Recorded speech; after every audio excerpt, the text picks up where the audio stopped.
Well, friendships can provide the foundations of happiness, and the best ones often last a lifetime. But as we get older, we tend to limit our relationships. Just ask Jerry Seinfeld. But whatever the group is that you've got now, that's who you're going with. You're not interviewing, you're not looking at any new people, you're not interested in seeing any applications. They don't know the places, they don't know the foods, they don't know the activities. If I meet a guy in a club or a gym or something, hey, look, I'm sure you're a very nice person, you seem to have a lot of potential. We're just not hiring right now. Jerry Seinfeld, don't you love him? Well, we're joined now by Rebecca Wilson, the editor of Starts at 60, who's produced a new study on the difficulty of making new friends as you get older. Rebecca, good morning to you. Morning, Lisa. Tell us, why is it that we tend to lose connections with others, especially as we get older? Look, I think people work all their lives, and a lot of our social connection is around work. And when you leave the workplace, it's just matter of fact that some of those connections are left in the workplace, and you move on to a different place looking for something different. And it's at that point that there's a great opportunity to find friendships through your passions. And we're seeing that more and more as the generation shift happens at around about 60, which is what we're focused on at Starts at 60, and finding that passion as you move through life.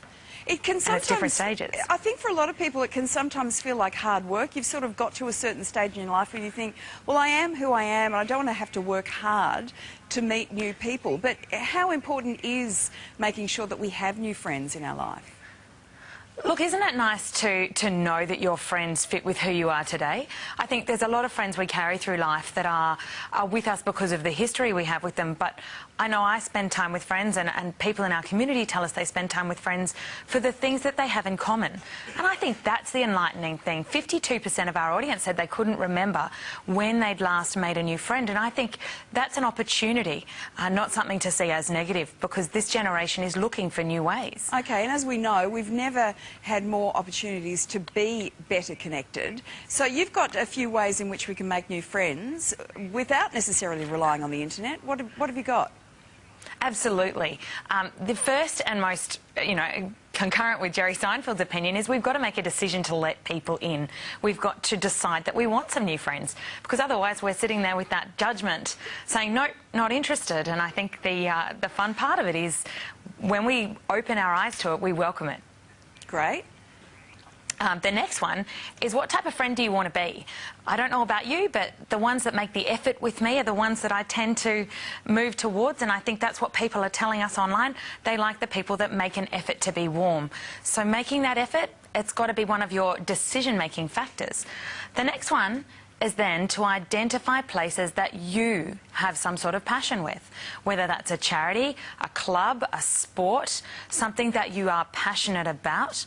It's better to go that way to finding friends than trying to force finding friends on yourself and other people, and find something you love.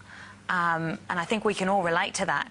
And then finally, I think number 4 is invite people in.